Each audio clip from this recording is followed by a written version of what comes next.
Muy buenos días. Muchas gracias a mi querida amiga, la licenciada en psicología, Marcela Álvarez, que nos hablará de un tema importantísimo de neurodesarrollo y nutrición, que es un tema que se ha estudiado mucho en comunidad aquí en el Instituto Nacional de Ciencias Médicas y Nutrición Salvador Subirán por nuestro querido doctor Adolfo Chávez. La doctora Marcela es de su equipo de trabajo y ella nos va a presentar este tema que es sumamente importante porque nosotros tenemos esa parte de la alimentación, de la nutrición, pero hay atrás de todo ello una teoría por la cual toda la alimentación sí tiene que ver muchísimo con el neurodesarrollo y para explotar todas las capacidades que tiene el niño en este sentido. Muchas gracias por acompañarnos. Fernando, si la quieres presentar, por favor.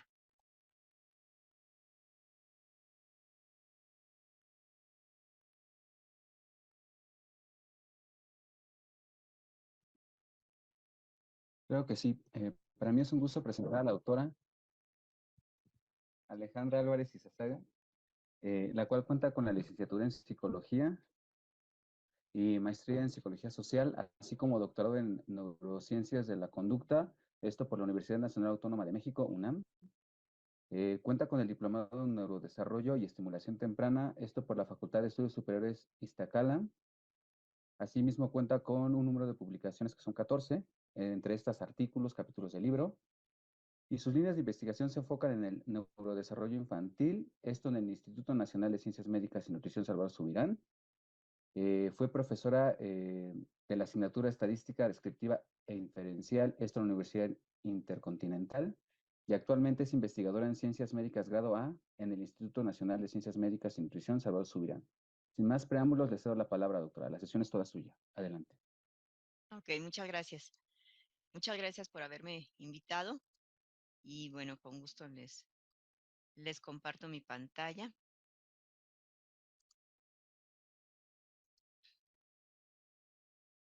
Muy bien, pues el tema que voy a abordar va a ser neurodesarrollo y nutrición, como ya lo dijo la doctora Pilar Milke. Y bueno, pues básicamente lo que les voy a platicar es, en primer lugar, voy a describir lo que es el desarrollo. A ver, permítame tantito, voy a ponerlo en modo de presentación. Ahí está. Muy bien. Bueno, como ustedes recordarán, el desarrollo es un proceso a través del cual se adquieren habilidades, capacidades, conocimientos, actitudes, y todo esto es a lo largo de la vida, ¿sí? Aparecen como cambios sistemáticos dentro del individuo, los cuales se traducen a través de conductas específicamente, ¿no? Y para que estos cambios se den, para que este proceso se pueda dar eficazmente, pues tiene que estar lo que es la maduración y el aprendizaje. Y esto se da a través de nuestro medio ambiente. Y específicamente el neurodesarrollo infantil, pues es el estudio del desarrollo con base en el funcionamiento del cerebro, básicamente lo que es su estructura y sus funciones. Y obviamente, pues dentro de esto están lo que son las neuronas, las dendritas, los axones, las vainas de mielina. Entonces, mientras estas vainas de mielina estén más gorditas, se supone que hay un mejor desarrollo, un mejor neurodesarrollo.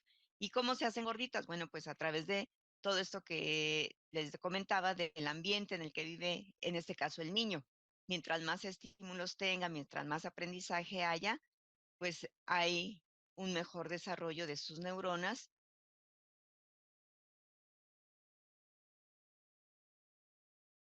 El desarrollo, por lo tanto, se ve influenciado por diferentes factores, básicamente, ¿no? Lo que es la nutrición, la estimulación oportuna, la escolaridad de los padres, el saneamiento familiar, factores genéticos, nivel socioeconómico, estado general de salud, situaciones perinatales.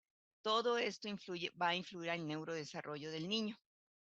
Bueno, en este caso nos vamos a enfocar en lo que es la nutrición y el nivel socioeconómico.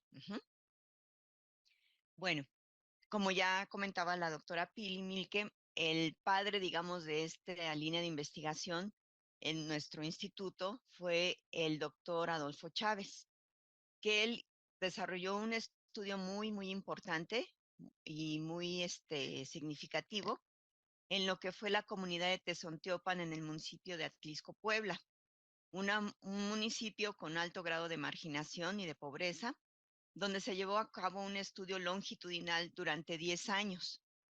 Él junto con la maestra Celia Martínez desarrollaron este importante estudio, bueno, con otros colaboradores también, pero ellos eran, digamos que los encargados principales, ¿no? Y entonces, en este estudio consistió en controlar el estado de nutrición de los niños desde el vientre materno hasta la edad escolar. Y se formaron dos grupos. En uno de ellos, eh, en el grupo de estudio, pues se dio una alimentación variada, eh, nutritiva, balanceada, una nutrición ideal, en las madres embarazadas. Y en el otro grupo, en el grupo control, pues las madres tomaban el alimento cotidiano en su comunidad. Sí, ahí no hubo ninguna intervención por parte de, del grupo de estudio, ¿no? Y bueno, se llevó a cabo este seguimiento, un seguimiento riguroso en cuanto a lo que comía la mamá, se pesaba y se medían los alimentos. Y bueno, ya cuando nació el bebé también se pesaba y se medía la cantidad de leche que se le daba, que se le proporcionaba. Y entonces se fue estudiando lo que fue su crecimiento, su desarrollo, su estado nutricional de los niños a través de esta vigilancia constante y rigurosa que la llevaba la maestra Celia Martínez. Y bueno, los resultados de este estudio fue que una alimentación balanceada, variada y suficiente determinó que los niños del grupo de estudio, en comparación con los niños del grupo control, tuvieran un mayor peso al nacer, una mayor talla, o sea, estatura, una menor frecuencia de enfermedades infecciosas, mayor apetito, más actividad física, ellos eran más alegres, más activos, y un mejor desempeño en las pruebas de desarrollo psicomotor. Entonces, todo esto pues nos llevó a eh, reconocer la importancia de evaluar el neurodesarrollo en los niños de comunidades. Y bueno, éramos conscientes de que mientras más pronto se detectaba en el niño un retraso, más pronto se puede trabajar en su recuperación, para también conocer las habilidades del niño en relación a su grupo de edad, identificar las áreas del desarrollo que necesiten ser más estimuladas y corroborar cambios a lo largo del tiempo. Y bueno, dentro de esto, pues se desarrollaron también unas cartillas para evaluar este neurodesarrollo. El primero fue el doctor Noé Guarneros, quien desarrolló la primera cartilla aquí en el Departamento de Nutrición Aplicada y Educación Nutricional, donde laboramos. Y esta cartilla, pues, básicamente evaluaba niños desde 0 meses hasta 24 meses de edad, o sea, hasta los 2 años. Con estas ilustraciones, pues, se iba evaluando y se iba reconociendo qué capacidades ya había adquirido el niño a esas edades. También se evaluaban los reflejos, que son muy importantes en el niño en los primeros 6 meses, que estén presentes estos reflejos y que posteriormente ya desaparezcan, ¿no? Entonces, esta, esta cartilla, pues, se evaluó durante algunos años. Como ya vimos acá, esta cartilla se implementó en el año 1995. Ujú. Posteriormente, la maestra Refugio Carrasco Quintero, también de este departamento, desarrolló otro instrumento de evaluación de desarrollo mental y psicomotriz. Y entonces, en esta cartilla también se evaluaba lo que era desarrollo psicomotor del niño desde los 18 meses hasta los 24. O sea, del año y medio a 2 años de edad. Y entonces evaluaban qué tanto el niño ya podía controlar sus movimientos, tanto movimientos gruesos de extremidades superiores e inferiores, como movimientos finos de las manos. Y también su desarrollo mental, que incluían pruebas o reactivos más bien para ver su capacidad cognitiva en el niño y de lenguaje. Y bueno, posteriormente la prueba de tamiz de neurodesarrollo infantil, que fue desarrollada por una servidora con el equipo de trabajo del doctor Abelardo Ávila, también aquí en este departamento. Aquí lo que evaluamos nosotros son 6 áreas: el área motora gruesa, motora fina, lenguaje, el área cognitiva, social afectiva y de independencia del niño, ¿no? Ya qué tanto ha desarrollado su independencia.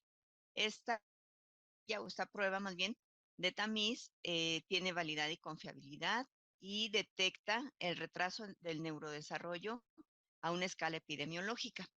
Es accesible para todos los niños de comunidades y también de comunidades rurales, quienes difícilmente tienen acceso a que se les evalúe, porque pues como todos sabemos en las comunidades rurales, pues con trabajos existe una clínica de salud y bueno, están más bien orientados a cuestiones más urgentes o más de de necesidades más, pues sí, más urgentes, ¿no? Y para adultos. En niños, pues también lo que son urgencias, ¿no? Pero casi nunca se enfocan en lo que es el neurodesarrollo infantil. Ahora se aplicó la prueba EDI, que es, bueno, ahí sí se trató de que se implementara esta evaluación del neurodesarrollo. Y bueno, sí se implementó en algunas clínicas, pero actualmente pues ya muy pocas dan seguimiento en esto, ¿no? Bueno, esta prueba que les hablo de tamiz, eh, se hicieron 6 pruebas para 6 edades diferentes, de 12, 18, 24, 36 y 40. Un mes. Entonces, contienen 12 reactivos cada una de estas pruebas, donde se evalúan esas 6 áreas que ya les mencioné. Y bueno, la escala de estimulación oportuna, esta escala mide qué tanto la mamá estimula al niño, qué tanto la mamá le proporciona, pues sí, juguetes, actividades al niño, donde él pueda también aprender y ir desarrollando sus habilidades, ¿no? Entonces, esta escala más bien se le aplica a la mamá para ver ella qué tanto proporciona todas estas herramientas para un mejor neurodesarrollo en su hijo. De nutrición, empezamos en Yucatán en el 2007, donde se aplicó a 673 niños. Empezamos con la prueba de 24 meses. Posteriormente se desarrollaron las otras 5 pruebas y bueno, se ha aplicado en el apoyo alimentario de DICONSA, en el programa Un Kilo de Ayuda, en otro estudio con PAL DICONSA, en el Midecon de Sedesol y Midecon también de Sedesol en el 2014 y 2015. Todos estos programas, todos estos, sí, programas donde se desarrolló específicamente lo que es la evaluación del estado de nutrición de los niños y la vigilancia del neurodesarrollo, estuvieron coordinadas por el doctor Abelardo Ávila Uriel. Bueno, los resultados de esta primera etapa donde se aplicaron estas pruebas fueron los siguientes. Observamos que solamente una tercera parte, bueno, casi una tercera parte de los niños tenían un neurodesarrollo normal.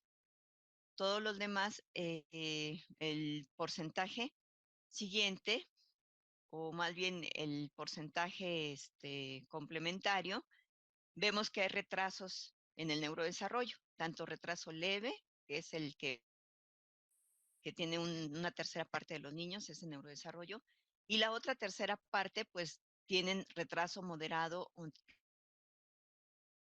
Entonces, bueno, pues sí fue, digamos, preocupante esta situación. Más que, vean la N, 57,129 niños, ¿no? De todos los programas estos. En cuanto a estimulación oportuna, pues se observó que de estos niños, solamente un poquito más de la mitad sí recibían una estimulación favorable por parte de sus padres y el resto, pues recibían una estimulación, pues entre media y mínima, ¿no? Posteriormente, en los últimos 2 programas grandes que se ha implementado esta prueba, en el Midecon del 2014 y 2015, observamos, aquí por ejemplo estos resultados son de la montaña de Guerrero, y observamos que el retraso en los niños de 12 meses, En lo que fue el 2014 se incrementó y después de la implementación del programa Midecon a un 30% ese retraso grave.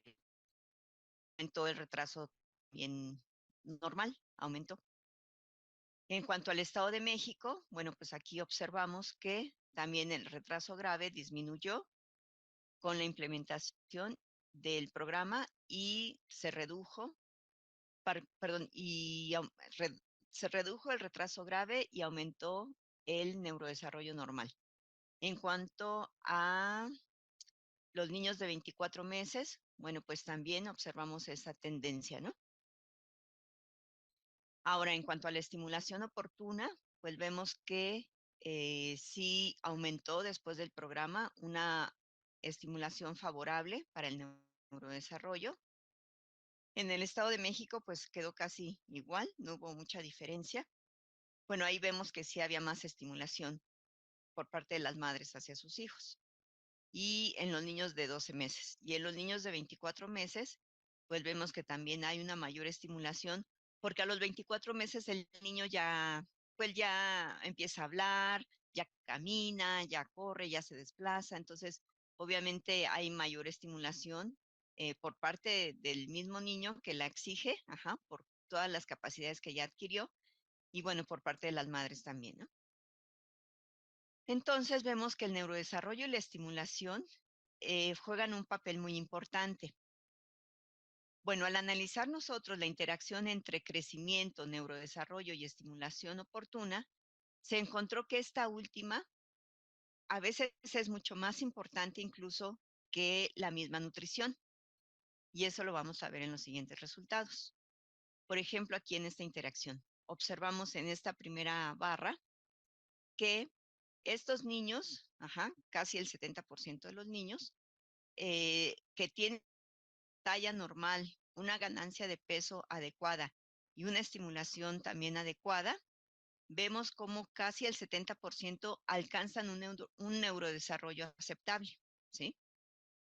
Sin embargo, cuando los niños tienen una talla normal, tienen una buena ganancia de peso, pero tienen una estimulación inadecuada, vemos cómo baja el porcentaje de niños con neurodesarrollo adecuado o aceptable. Que aquí en neurodesarrollo aceptable estamos considerando eso leve no implica un daño ni una situación así de riesgo, ¿no? Entonces vemos cómo la estimulación determina que haya bajado, ajá, una estimulación inadecuada, cómo determinó que bajara más de un 20% los niños con un neurodesarrollo adecuado. Y bueno, los niños que tienen una talla baja, que no tienen una ganancia de peso adecuada y además no tienen una estimulación adecuada, solamente el 20% de ellos tiene un neurodesarrollo aceptable. Sí, esto, bueno, gracias a la plasticidad cerebral que también tiene un papel importante y bueno, el 20% se salva, ¿no? Se salva y tiene un neurodesarrollo adecuado. Estos resultados, pues también, que son de los más recientes de estos programas, pues vemos también lo mismo, ¿no? Cuando hay una estimulación suficiente, vean cómo sube hasta un 78% los niños con neurodesarrollo normal o retraso leve. Y además hay una nutrición normal, ¿sí? Cuando la estimulación es insuficiente, vean cómo baja, ¿sí? Casi un 30% el neurodesarrollo normal o neurodesarrollo adecuado. Cuando hay una desnutrición leve, pero hay una suficiente estimulación, vean que el neurodesarrollo, pues sí baja un poquito, pero no tanto, ¿no? No es significativo. Pero cuando hay una desnutrición de alto riesgo, pero hay una estimulación suficiente, ajá, vean cómo el neurodesarrollo normal o retraso leve alcanza casi el 70% también en los niños bien estimulados, ¿no?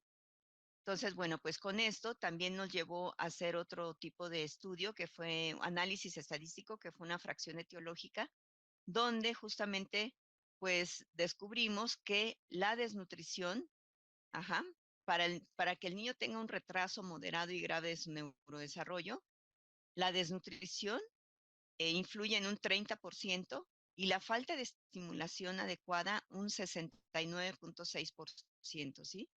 Entonces, las dos terceras partes están influenciadas con una estimulación mínima y una tercera parte la influencia la desnutrición en el neurodesarrollo, ¿sí? Entonces, bueno, pues aquí vemos cómo es que jugando es como aprenden los niños, ajá. Ellos aprenden jugando y así es como alimentan su cerebro. Por tanto, nosotros desarrollamos materiales tanto para aplicar la prueba de tamiz, videos, como un manual de técnicas de estimulación oportuna que se le proporciona a las madres de familia para que puedan desarrollar a través de juegos esa estimulación a sus niños. Y bueno, les damos recomendaciones. Nosotros cuando vamos a trabajo de campo, damos pláticas y recomendaciones a las mamás, ajá, sobre cómo estimular a sus niños pequeños. También damos talleres sobre cómo elaborar juguetes para los niños. Las mamás, pues muy contentas, fabrican sus juguetes que a veces les quedan tan bonitos que ya ni se los quieren dar a los niños, ¿no? Dicen, ay, no, me lo va a romper o me lo va a ensuciar, no sé, pero le decimos, bueno, es que finalmente, pues sí es para el niño, ¿no? El juguete. Bueno, entonces, a raíz de todos estos estudios, pues damos cuenta de que es muy necesario hacer conciencia en los padres de familia sobre la importancia de dar seguimiento al neurodesarrollo de sus hijos, a, hacer más énfasis en las recomendaciones de estimulación oportuna de parte nuestra y de parte de ellos, pues dar más estimulación a sus hijos, ¿no? Y bueno, pues también realizar más análisis estadísticos específicos que nos ayuden también a publicar estos resultados obtenidos y dar seguimiento a los niños evaluados para ver sus acciones llevadas a cabo, qué tanto impacto tienen en edades tardías, ya cuando los niños están en la escuela, ¿sí? Esta publicación también está a la mano en el instituto sobre un desarrollo de la prueba, todas sus características psicométricas y todas las aplicaciones que se han llevado a cabo en el país. También tenemos este artículo sobre específicamente los niños de 12 meses, cómo está el retraso en el neurodesarrollo, en su desnutrición y la estimulación oportuna, ¿sí? Un poquito de lo que ya les platiqué. También tenemos este otro artículo donde se aplicó la prueba en indígenas rarámuris del estado de Chihuahua. También se hizo ahí una comparación entre niños que vivían en asentamientos en la ciudad y niños que vivían en la sierra tarahumara. Entonces también es muy interesante lo que obtuvimos acá. Y en conclusión, bueno, pues la detección de rezagos en el neurodesarrollo a temprana edad puede revertirse con estimulación oportuna. Involucrar a la comunidad y a la familia en favorecer el neurodesarrollo es primordial para los niños. Y bueno, la desnutrición sí afecta aspectos del neurodesarrollo que deben estudiarse a lo largo de la etapa de vida en los niños, tanto la preescolar como la escolar. Y bueno, pues con base en esto, decidimos hacer una segunda fase del desarrollo, donde se pudiera estudiar lo que es el perfil neuropsicológico en niños mazaguas con antecedentes de desnutrición grave y anemia. Esto se hizo también en colaboración con el Departamento de Fisiología de la Facultad de Medicina de la UNAM. Y bueno, pues aquí nosotros estudiamos lo que es la prevalencia, ajá, la prevalencia de tanto de la desnutrición como de la, la desnutrición como de el neurodesarrollo. ¿Y por qué nos fuimos con la zona Mazagua? Bueno, pues porque hemos visto que en su historia, sí, o por lo menos en los años 90, la zona Mazagua tuvo las prevalencias más altas de desnutrición en el indicador de talla baja para la edad, ¿sí? Entonces, en esto nosotros observamos que esta zona pues sí estuvo muy, muy afectada y por eso fue que la estudiamos. Y también en el 2010 observamos que estas zonas, ¿sí? También tuvieron porcentajes muy altos, ajá, en cuanto a pobreza en el Estado de México y en cuanto a acceso a la alimentación, ¿sí? Vemos que Villa Victoria, tanto Villa Victoria como San José del Rincón, fueron de los municipios con con prevalencias muy altas, ¿no? Bueno, aparte de otros, pero nosotros nos concentramos en lo que es la zona Mazahua. Y bueno, pues buscamos en el Expian, ajá, se localizó una comunidad, ajá, y el domicilio de cada uno de los niños.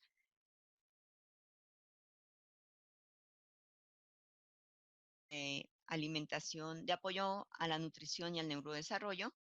Entonces aquí se localizaron de estos niños que nosotros ya teníamos registrados con bajo peso y baja talla y niños también que tenían un estado de nutrición normal. Entonces hicimos dos grupos de estudio, ¿no? Y acudimos a las escuelas y a los domicilios de los niños. Me apoyaron un grupo de nutriólogos y de psicólogos, ajá, pasantes de aquí del departamento. Y bueno, aquí lo que fue aplicar la prueba automatizada, el CANTAP, a los niños, donde en estas pruebas pues habría comprensión de instrucciones, memoria visual, funciones ejecutivas y atención. Estas pruebas se evalúan a través de una tablet, donde los niños pues a través como si fueran videojuegos, se evalúan todos estos aspectos, ¿no? Se aplicó en las escuelas o en los domicilios de los niños. Para los niños que no acudían a la escuela, pues se fue a su domicilio. Y entonces también se aplicó una escala para evaluar signos neurológicos blandos con la doctora Judith Salvador, que también mide pues eh, todas estas escalas, que fue lateralidad, atención, organización motora del movimiento, lenguaje, funciones ejecutivas y visopercepción. Y bueno, además, también se estudió lo que es la estructura de su cerebro de los niños. Hacíamos viajes desde la zona Mazahua del Estado de México hasta la unidad de resonancia magnética ubicada en Juriquilla, Querétaro. Entonces, allá llevábamos a los niños para que entraran al resonador y estudiar su estructura cerebral. Y bueno, los resultados de esta segunda etapa fueron que eh, solamente desgraciadamente por cuestiones de la pandemia, no se pudo concretar toda la muestra del grupo control, pero sí la del grupo de estudio. El grupo de estudio fueron los niños con antecedentes de desnutrición y el grupo control fueron los niños con una nutrición normal a lo largo de su vida, ¿no? Entonces fue un total de 18 niños del grupo control y 36 del grupo de estudio. Ahora, los resultados principales, vamos a ver sobre memoria, cómo salieron los niños. Y vemos que en esta prueba, aquí en esta prueba se les mostraba y después el niño se mostraba otra vez este estímulo con otros 4 abajo y el niño tenía que identificar cuál era idéntico a este. Ajá, cuál era el estímulo idéntico a este. Posteriormente, en la misma prueba, pero en otro reactivo, se cubría el estímulo y el niño tenía que recordar cuál había sido ese estímulo que había observado. Entonces, si lo reconocía y lo identificaba, pues tenía una respuesta correcta, ¿no? Entonces, estos estímulos, cuando era simultáneo aquí, vemos que sí hubo diferencias en esto, donde el grupo control tuvo una mejor calificación, ¿sí? De respuestas correctas, tuvo más respuestas correctas que el grupo de estudio. Aquí no hubo diferencias en estas ni en estas, pero aquí sí. Y observamos que cuando el estímulo estaba cubierto durante 12 segundos, los niños con desnutrición tuvieron más respuestas correctas que el grupo control, el grupo de niños que siempre estuvo con nutrición normal, ¿no? Entonces, bueno, aquí vemos cómo las capacidades de los niños con la desnutrición no necesariamente se ven tan afectadas, ¿no? Como a veces esperamos. En esta otra prueba también de memoria a corto plazo y a largo plazo, aquí se le mostraban los estímulos a los niños, 12 estímulos diferentes, también figuras abstractas, y el niño después de mostrar esas 12 figuras, se volvían a mostrar las figuras, pero ahora en pareja. Y entonces se le mostraba una figura que antes no se le había mostrado con la figura que sí se le había mostrado. Y el niño tenía que reconocer qué figura es la que ya había visto antes, ¿no? Entonces, en este caso, pues sería esta. Y aquí observamos que, bueno, en esta, en memoria a corto plazo, el grupo control sí tuvo un mejor desarrollo y solamente hubo diferencias aquí en memoria a corto plazo, pero en memoria a largo plazo se comportaron igual, no hubo diferencias significativas entre los dos grupos.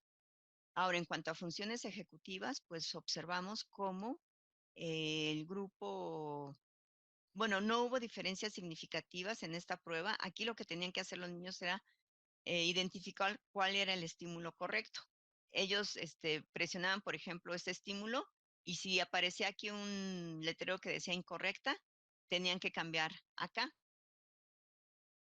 Entonces, este estímulo aparecía durante 6 veces. En 6 ocasiones el niño tenía que presionar esta porque esta era la correcta.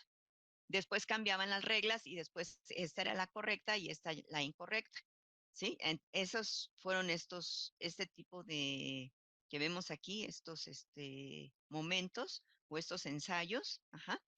Y después en este que es el 8, que son los estímulos extradimensionales, se llaman, donde ahora el estímulo ya no es el color rosa, sino ahora el estímulo aparecen con líneas blancas y ahora las respuestas correctas o incorrectas se refieren a estas líneas blancas. El niño tenía que descubrir eso, ese cambio extradimensional. Y entonces observamos que aquí los niños del grupo control sí observaron ese cambio, sí tuvieron respuesta la media de errores, perdón, aquí no, aquí estamos viendo lo que son la media de los errores por ensayo y vemos cómo los niños controles tuvieron más errores que los niños con desnutrición. Ujú.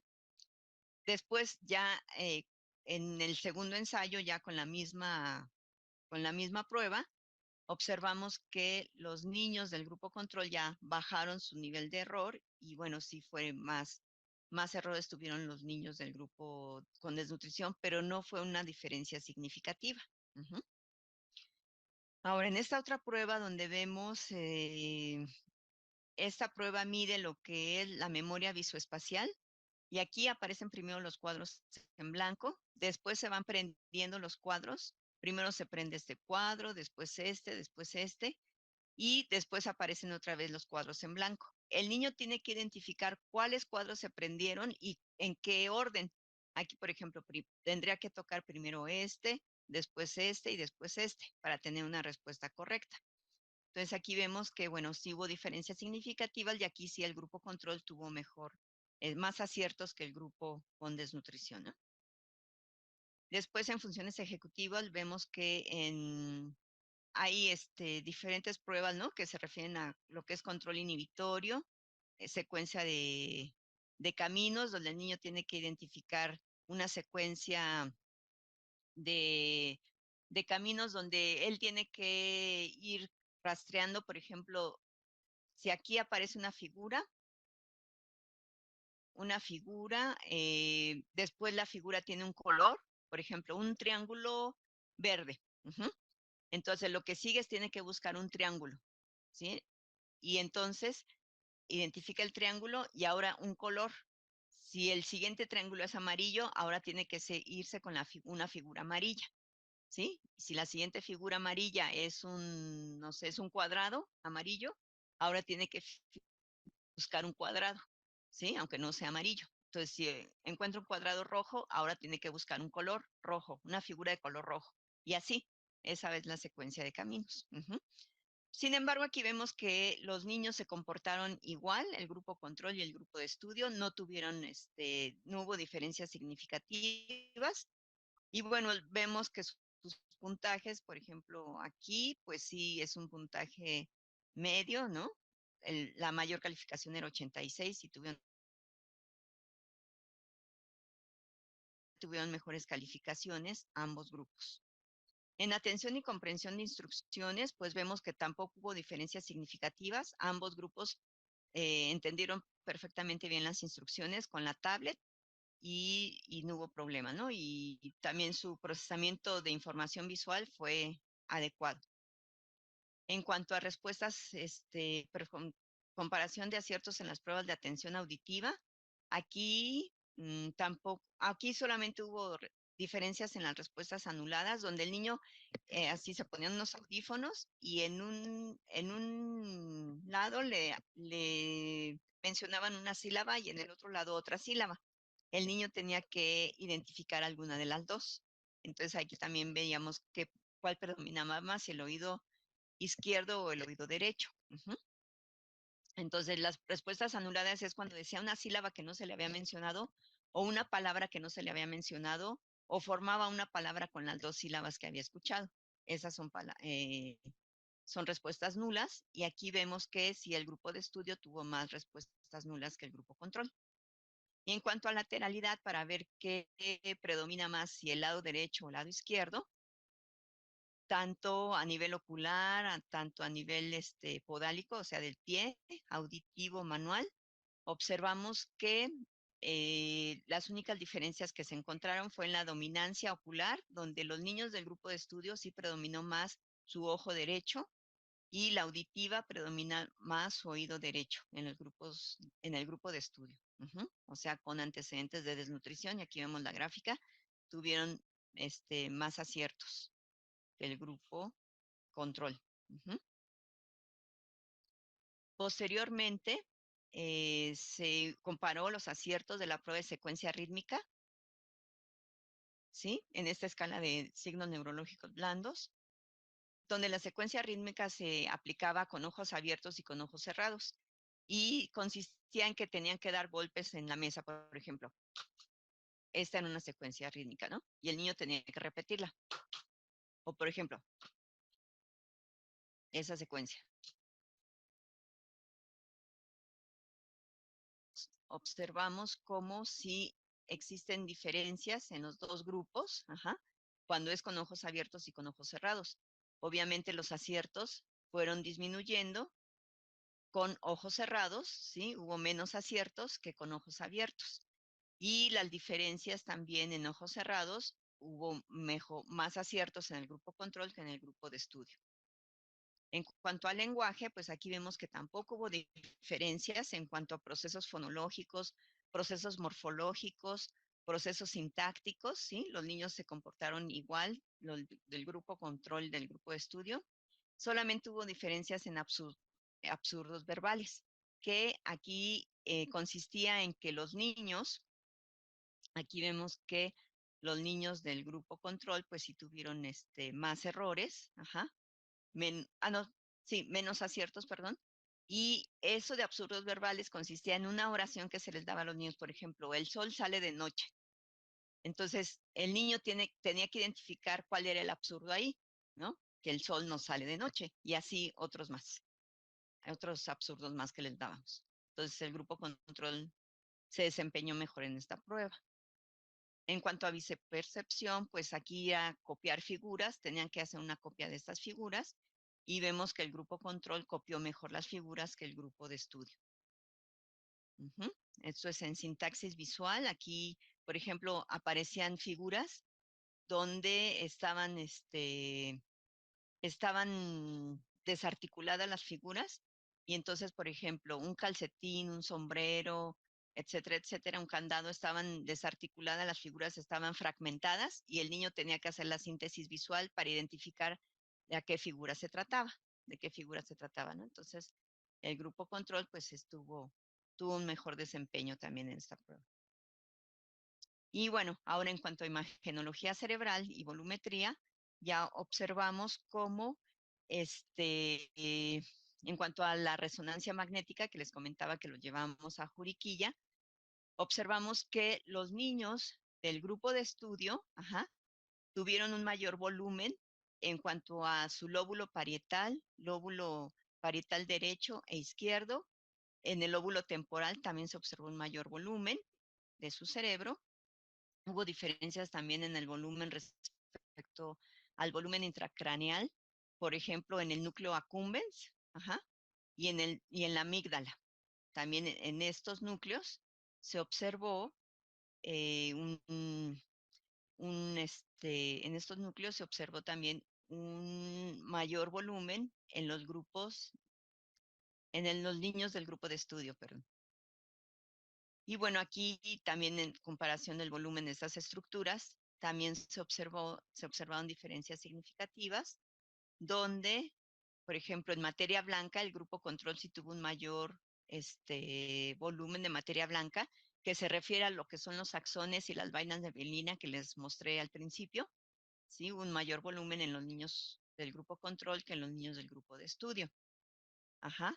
En materia blanca, sin embargo, en materia gris, que se refiere a lo que es la neurona en sí, el núcleo de la neurona, hubo un mayor volumen en los niños del grupo de estudio con antecedentes de desnutrición, ¿sí? Tanto en la materia gris en general como en la materia gris cortical, o sea, la corteza cerebral. Y así, así con todas estas estructuras, ¿no? Aquí les estoy mostrando todas las que sí hubo diferencias significativas, pero hubo muchas más estructuras que aquí ya no les estoy mostrando, ¿no? Eso ya será posterior, en otros análisis posteriores. Y bueno, también se hizo una publicación en una revista de la Universidad de Perú, donde se publicaron, perdón, lo que son la presencia de signos neurológicos blandos en los niños, todo esto que les mencioné sobre visopercepción, sobre lateralidad, sobre escucha dicótica. Bueno, en conclusión, no todos los procesos neuropsicológicos fueron afectados por la desnutrición ocurrida los primeros 5 años de vida.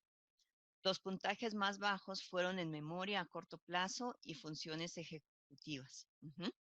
Se pudo obtener mediciones de funciones neuropsicológicas detalladas y específicas con instrumentos que no se habían aplicado antes en esta población de niños mazahuas. Y bueno, los niños participaron de manera muy entusiasta, con mucho gusto en todas las pruebas, sin ningún problema de comprensión de instrucciones y bueno, con el material adecuado, ¿no? Y los resultados pues aportan el conocimiento de los procesos cognitivos motores del lenguaje y visoperceptivos que no son afectados por la desnutrición y bueno, también los que sí son afectados, ¿no?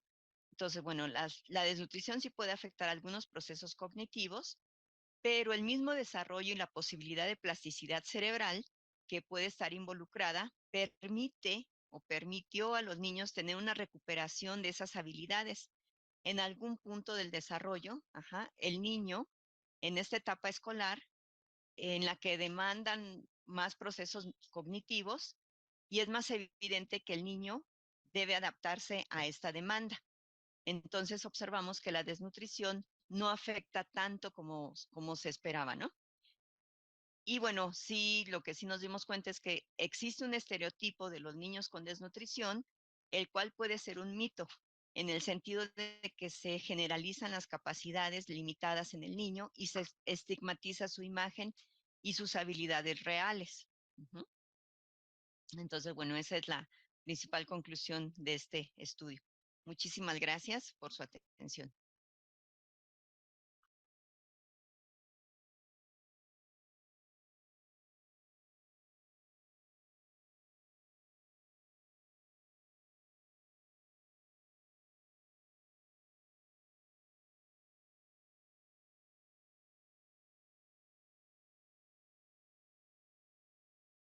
Muchísimas gracias por...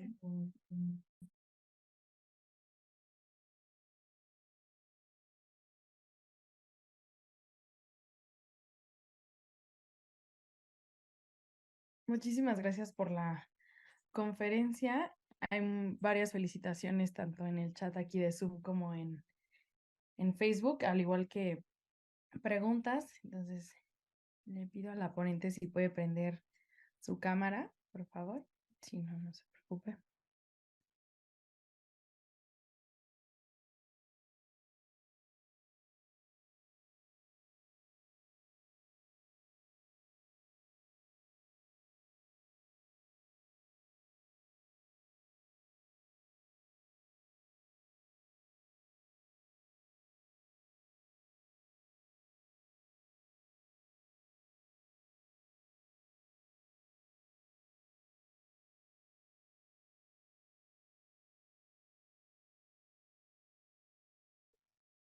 Eh, no sé si me puede escuchar ahí, doctora.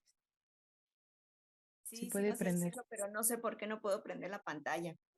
Es que Ah, ok, estoy no cambiar se hacia preocupe. mi celular porque tuve problemas con mi computadora y estoy en el celular. Ah, ok, no se preocupe, no se preocupe. Nada más quería saber si estaba por ahí. Sí. Bueno, sin más por el momento vamos a empezar con las preguntas. Hay varias. La primera aquí en el Zoom se refiere a que dónde puede conseguir el manual de estimulación para el apoyo didáctico para padres de familia.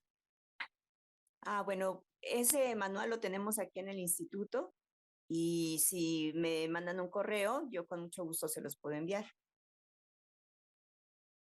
Perfecto, muchísimas gracias. No sé si quiere dejar su correo en el Zoom o contactar a la persona directamente que hizo la pregunta en el chat de Zoom. Sí. Ujú, gracias. También tenemos, bueno, muchas felicitaciones, igual, excelente exposición, que en en alimentación sí parece haber una segunda oportunidad de compensar el catch-up y que puede resultar incluso en obesidad. En neurodesarrollo hay algo así. Lo que no se hizo se podría hacer más adelante o hay etapas muy marcadas específicamente ranqueables. Eh, a ver, no entendí bien la pregunta. ¿Me la puedes repetir, por favor?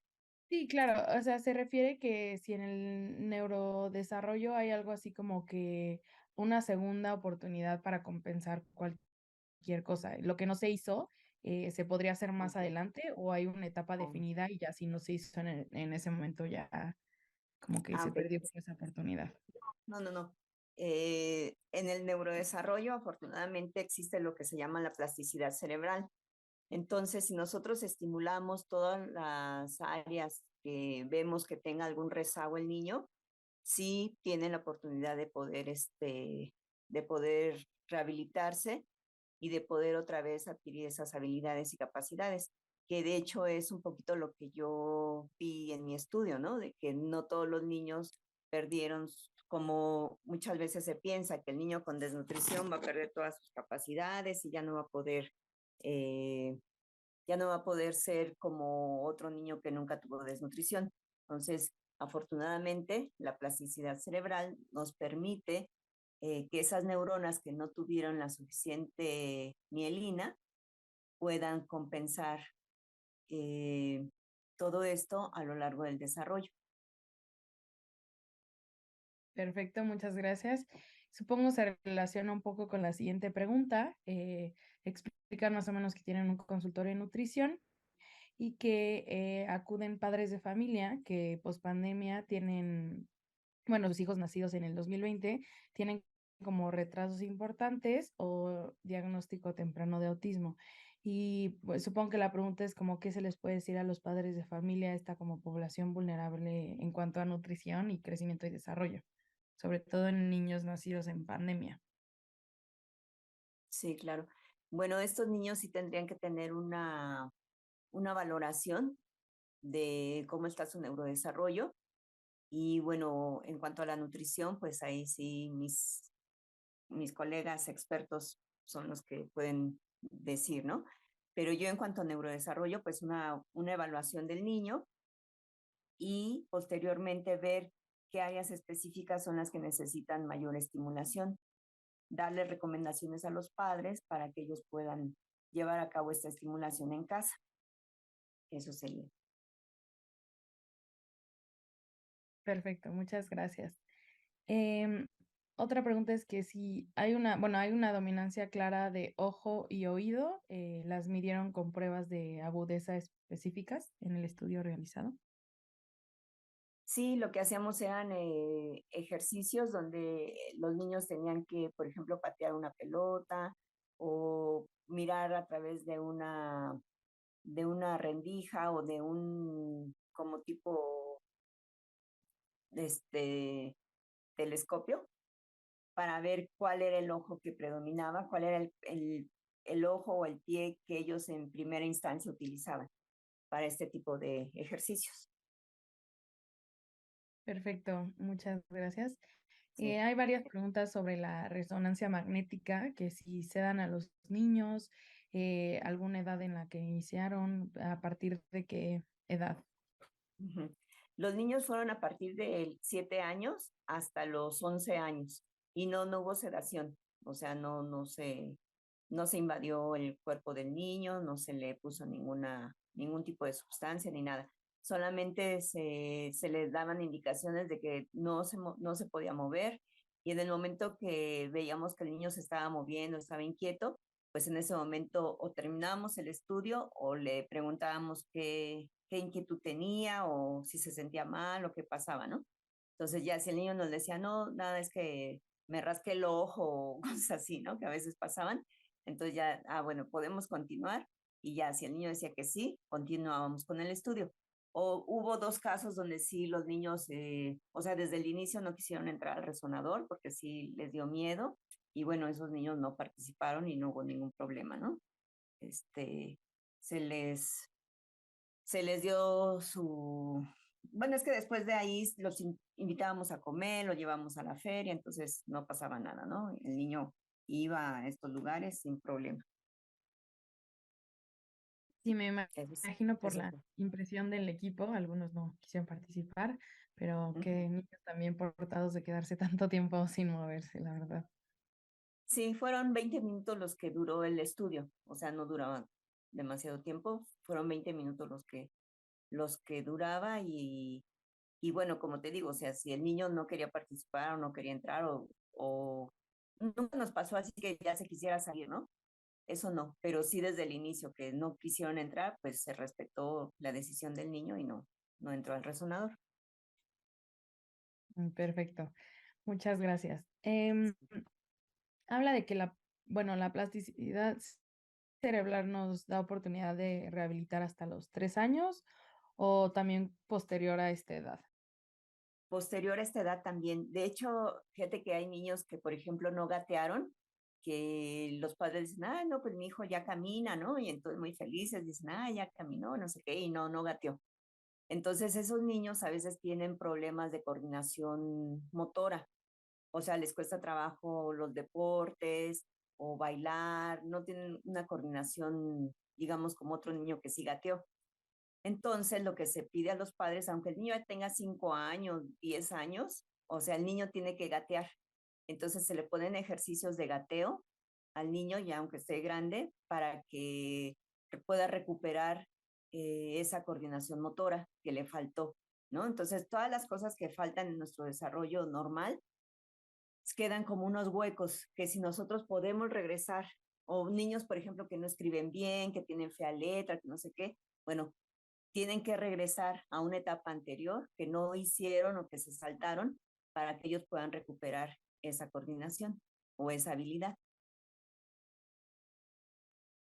Perfecto, muchas gracias. Sí hemos oído de niños que luego no los dejan gatear los papás por cualquier cosa o se pasan directo a caminar, pero gracias Sí, por la información de que sí lo pueden hacer después. sí, claro que sí. No todo está perdido, afortunadamente. Perfecto. Las escalas de evaluación para el neurodesarrollo, perdón, ¿las pueden utilizar cualquier persona de salud? Bueno, personal de Sí, salud. claro que sí, están también a la disposición. Ya les puse mi correo ahí en el chat. Ah, Cuando ok, quieran utilizarlas, están a su disposición. Son pruebas de detección que contienen solamente 12 reactivos, como ya veían, y son muy rápidas y tienen muy buen valor predictivo de un rezago en el neurodesarrollo. perfecto, muchas gracias.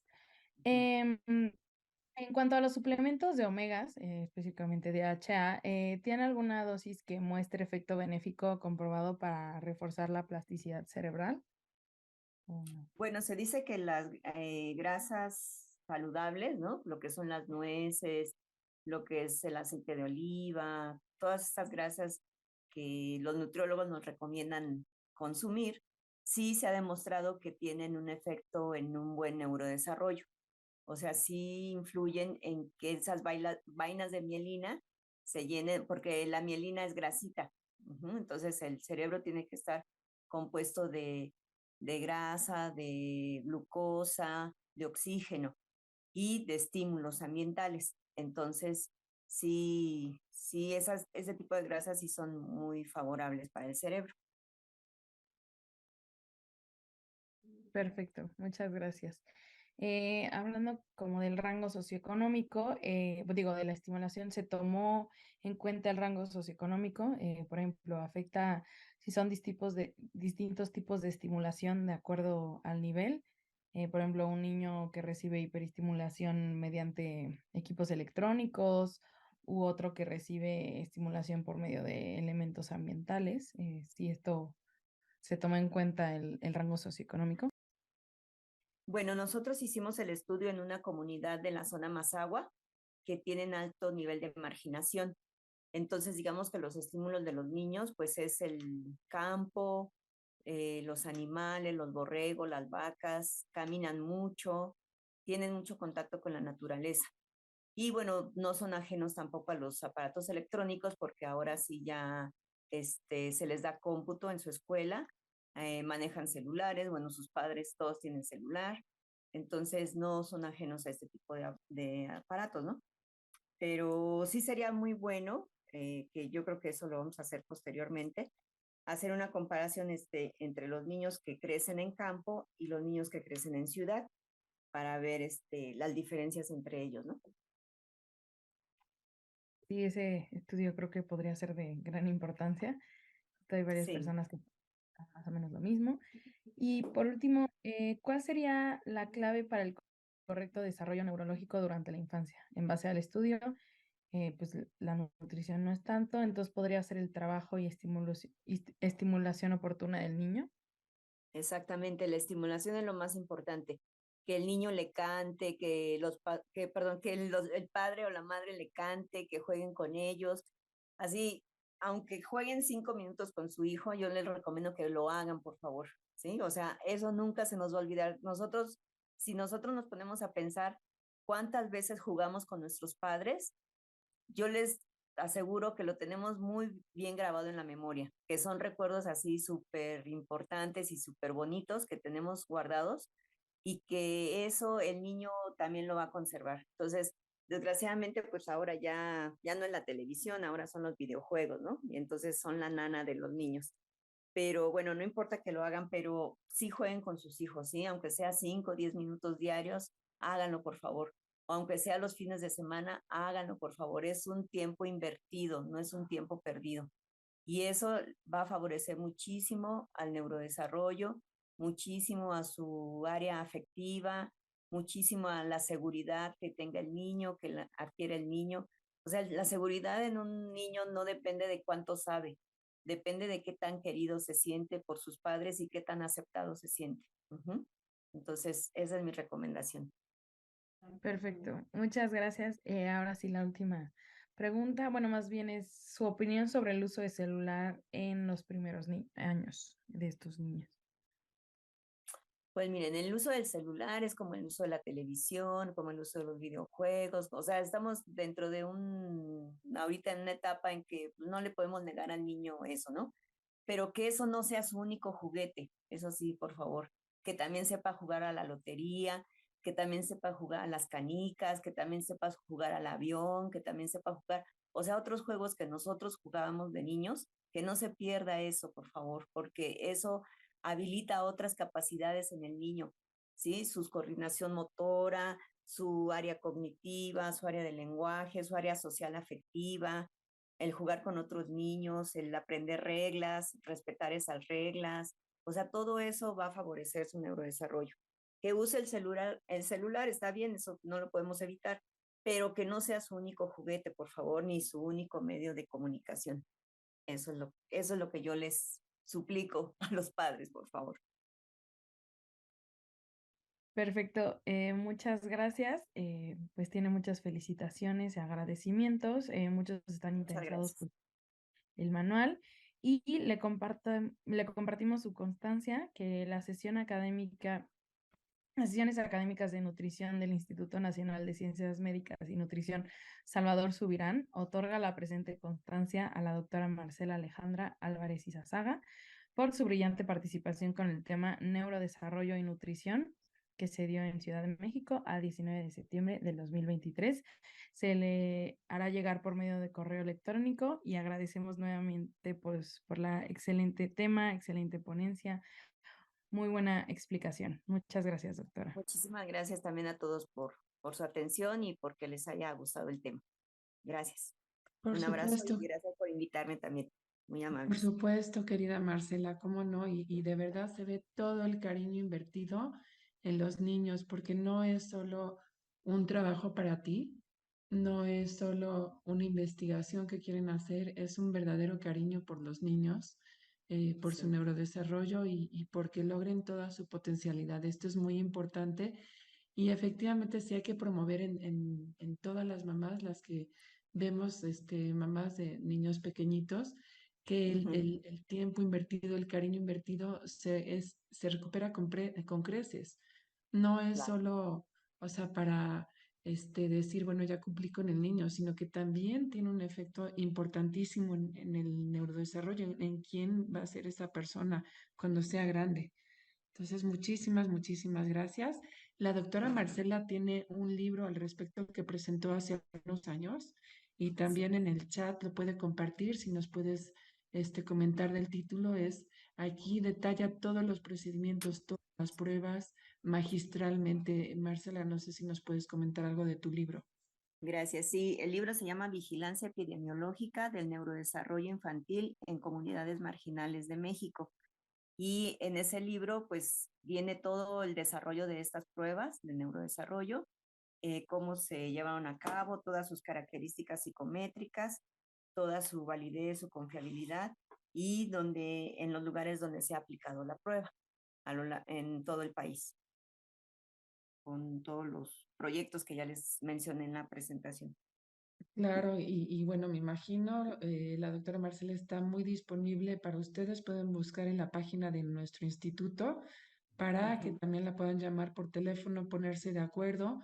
Y bueno, ella también estaría encantada de recibir gente que quiera ayudarla en esta magnífica y tan importante labor. Muchísimas gracias, Marcela, Sí, claro que sí. Paola, Dey, Gracias. Fernando, equipo de transmisión también. Sí, gracias, Paco, doctora. Muchas gracias. gracias por la invitación y claro que sí estoy a la disposición de las personas que estén interesadas en el tema o en los materiales que hemos desarrollado acá. Con mucho gusto se los compartimos. Muchas gracias. Sí.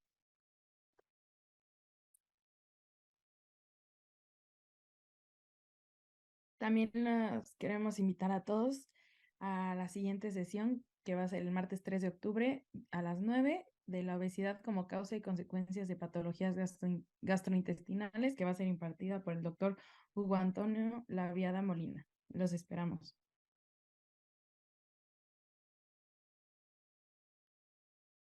También recordar que estas sesiones se transmiten el mismo día a las 9 de la mañana por el Facebook del instituto y posteriormente se suben a YouTube para que puedan ahí ver las sesiones que ya han pasado. Muchas gracias.